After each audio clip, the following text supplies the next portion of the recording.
You didn't build your label just to say you have one. You built it to make money. But here's the truth. If you're not selling these 5 things, you're sitting on a catalog that's leaking cash.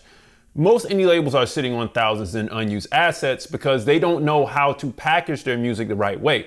So let me show you what your label should have been selling from day one. Now, for everyone watching, I'm willing to bet that 90% of you all have never heard this before. And the first thing I gotta say is that if you can't seem to get more money out of your music, even though your promotion has been great for where you are, it's not about who you know in today's situation, it's about what you know. Because even your connects have never put this together in their minds. I guarantee you'll be thanking me after this video is over because I wish I had this information when I was 22.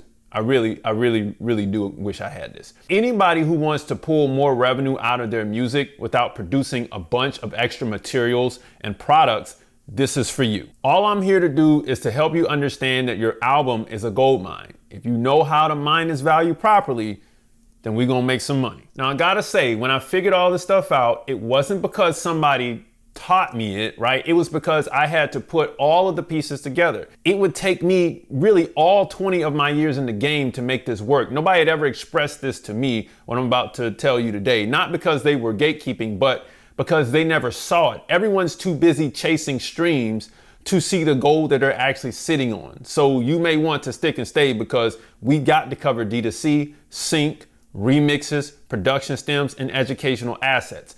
Some may have a mind melt at the end, but you'll put yourself back together after a few minutes. So let's begin. The classic selling music direct to consumer. Let's just tackle it first. Many of you guys will think that fans don't want to buy that D2C music and it's not worth their time, but the truth is you're cutting out 1/3 of your fan base by not giving them a digital product to support you with, one that's easy to buy and consume.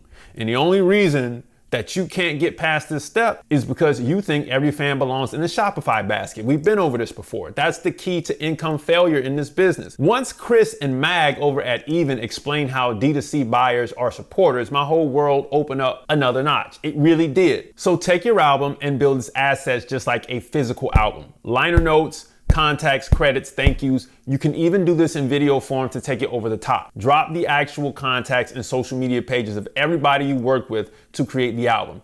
Now you've actually created something worth buying because you got credentials in there. You see what I'm saying? And once you do this, the people who were already there wanting to support you will come alive, and then you'll see what I mean. They were always there. You just never gave them anything to support you with. That's the problem. I was in your shoes with direct to consumer and thought nobody would buy until I started buying myself and realized what I really wanted from a D2C album. Now, when an artist is releasing one, I look for those features and add-ons, and if they aren't there, I won't buy. However, as a fan, I'm ready to buy if the music is great and I see that you have a movement that needs to be supported, okay? And I'm giving you these gems because you might think this takes a lot of work, but it doesn't. Even or Bandcamp will do the trick to start, and the key to sales here is the value that is packed in the add-ons. That's the key. Now we gotta license the music. A lot of you guys will spend so much time focusing on streaming, and while it's necessary for discovery, it can stall your growth if you don't pursue other avenues that will bring you more exposure and more revenue. That's why, in addition to streaming, you should prep your music to license it. It should be a part of your sales process, period. No questions asked. And a lot of artists and new teams will skip this step because it really just comes down to not knowing what you don't know. You know what I mean? Or knowing what you don't know. Skipping out on adding a great sync agent to your sales team keeps you in the D2C world and streaming world, which is okay for the moment. But however, when you're looking for a crossover appeal and promotions, there is no better way than to have your song synced in film and television and commercials and all that stuff. It's another way to create longevity in your music and become a part of culture stamped in history through other media products. The way I got into sync was by attending pitch meetings and sync summit conferences. And the community has grown exponentially. And if you want to get in, you've got to get active so you can build your connections in that space. You got to get your hands dirty with that. Now, once you step into the world, you'll find that things become easier and begin to feel like it's possible to get some placements. And it is totally possible. It really is. It's not that complicated. You just don't want to do the work. My second placement that I got came from me going to a pitch meeting and playing a record from an artist named Baby Rose. Her voice opened the door, and then after the supervisor heard my catalog on the side, I was commissioned to do the theme song for Ricky Smiley's reality TV show, for the last season, plus 14 placements of music across that season. Now, you may think you need a lot to get started, but all you need is great music and a connection to get started. You'll figure out how to do the rest once you get in there. So far, we covered the easy stuff, direct to consumer and synchronization. But the last 3 steps are going to blow your mind if you never heard them before. Trust me, you're going to need the 60-day record label system to handle all the cash that you're going to receive with these products. Grab it below. Now, let's jump into the mind-blowing secret of number 3. Selling remixes in alternate versions and extending the catalog. Here's where things get funky. Many new label owners will not do anything with their records beyond creating the original version. However, in a lot of cases, even if you have a hit record, the original version can only take you 80% of the way. It's not until you remix the original records that you gain the extra 20% that takes things over the top for you. Remixes are a way to get more usage out of your records, and they can also breathe new life into a song that is stuck or not working, but really just needed better production. So for instance, I was working with an artist named Michael Godiva in Atlanta in 2015, and we made an album. It did well for the local niche that we were in, but then I remixed the record and it actually boosted engagement at her shows. I wasn't expecting that, as well as it expanded the catalog we were creating. So then look at your previous single or album release and figure out, what listening audience you want to target with your remixes and go for it. You increase your catalog for the listener, the publishing, and for sync opportunities, so long as there's no samples in it. Think about how many different versions of a Drake or Kendrick track you've streamed or heard. The slow version, the screwed and chopped version, the Jersey mix version.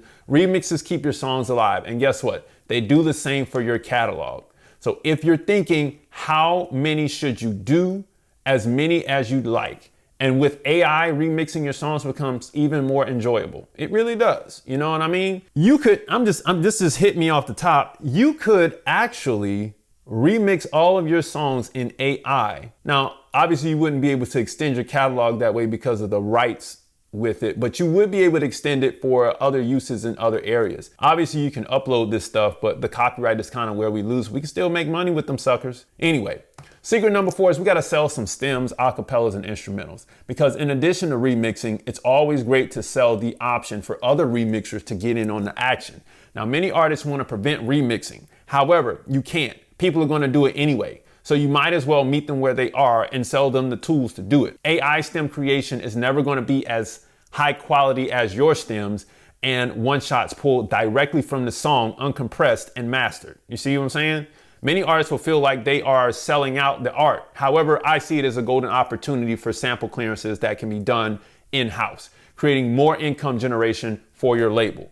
I figured this process out because as a producer, I used to buy the Black kits by Goldmine, and some of his kits were used by Anderson .Paak. It then dawned on me that if he's sound designing, aren't we all doing this anyway in the studio when we create records? I feel like we are. And the reason why I was purchasing was to get drums created by humans in that particular niche I was selling to. I would have sampled the drums myself, but it's tedious work as I used to do this in my MPC 2000 days. Goldmine provided a solution, but what if the creators just provided the kits and sold them because the samplers were going to sample anyway? So why not help them out? People pay for convenience, not problems. That's how we got Spotify. CDs were cumbersome and Spotify provided that solution to that cumbersome problem.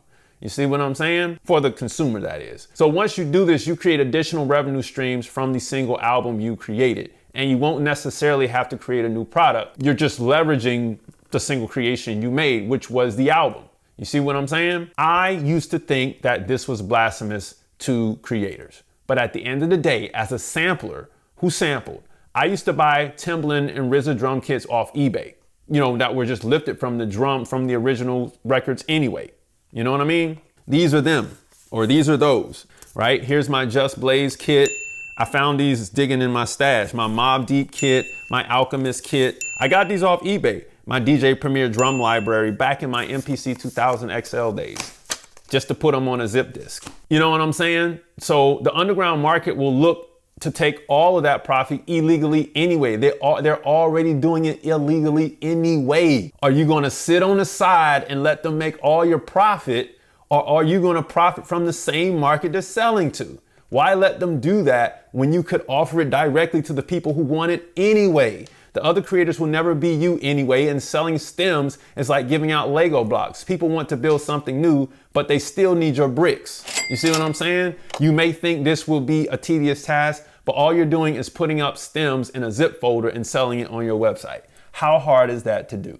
Now, if that ain't a mind-blowing gem, I don't know what is. Fifth one is we gotta sell the behind the scenes or the educational assets. Again, as an artist, you might think it's blasphemous to show people the process, but let me make it easy for you. Your supporters just want the factory tour, and creators just want to know how you sang, rapped, or played the way that you did. Does this mean that you give them the secret recipe? No, just give them the who, what, when, where, and why. The how is a premium platinum high ticket level experience. If you're stuck here, just think about how long you've studied your favorite artist, and then imagine if they just made it easier for you to understand what they did by putting it all into one product. Would you pay for that? Exactly.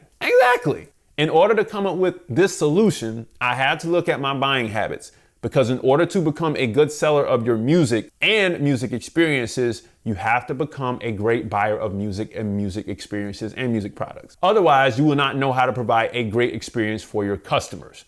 Don't believe it? That's fine.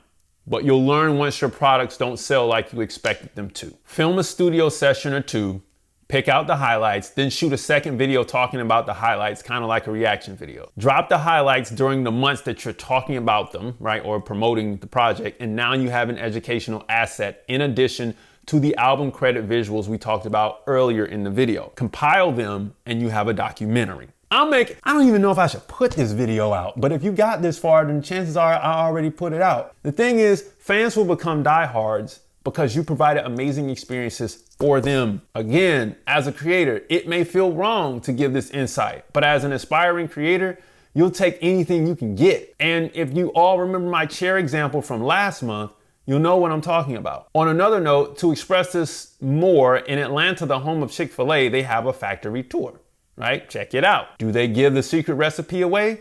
Absolutely not. But you see how it was started and the history of the restaurant, plus you get a chicken sandwich along with the tour. That's all fans want. They just want a little bit more insight to the creation process. BTS in its raw form is the easiest way to get started, but you'll want to strive to take it up a notch. So here's what you can do, and here's what I want you to do. This week, I challenge you to pick one of the 5 and just start. Whether it's remixing, packaging, or filming BTS because your future catalog starts here. I want you to create a direct-to-consumer digital album offering and list out the add-ons you will combine with the download. Find some pitch meetings and sync conferences you can attend, create a remix pack, create some remixes, and create an educational asset. And the real question isn't shouldn't you do this, it's how much longer can you afford not to, especially if you really understand where I'm coming from. Now, if you need help with devising a strategy on any of these, join our group strategy calls every Monday night at 7 p.m. Eastern Standard Time in the Music Moneymakers community. Click the link below to join right now today. Don't make this difficult. Whether you know it or not, these products already exist in the music industry. However, they're just outside of the artist's personal ecosystems. Everyone else is making money off of you, and you're letting them do it. So let me express this. It will not be overwhelming if you take your time and take it one step at a time. The thing that takes the most money is the original product itself. The magic isn't in the new music. It's in multiplying what you've already made, and that's how real labels scale. You don't need perfect conditions. You just need to start with what you got and watch how far that can take you. You know what I mean? If you launch the album, go to streaming, and don't create these products, even if you don't have a fan base, when people come into your world and see that you have something to offer them for their use case, you're going to win. But if you don't do this, you're going to burn out on streams. They're necessary, but they are also a graveyard. Streaming by itself breaks many artists spiritually and causes them to bow out. Don't put yourself in that position. Leverage your music intellectual property. At the end of the day, you built the label, but this is how you finally turn it into a business. And if you were struggling with ways to pull more revenue out of one single album without creating a bunch of new stuff, you now have the building blocks to start building a self-sustained artist ecosystem. Music Money Makers, if you make music, you should make money. Log on to musicmoneymakeover.com, Grab the 60-day record label course complete with funding right down beneath this video. Join the Music Money Makers if you got questions, because I got answers. Grab the free stuff. Watch this next video right here so you can save your career, and I'll see you next time. Peace.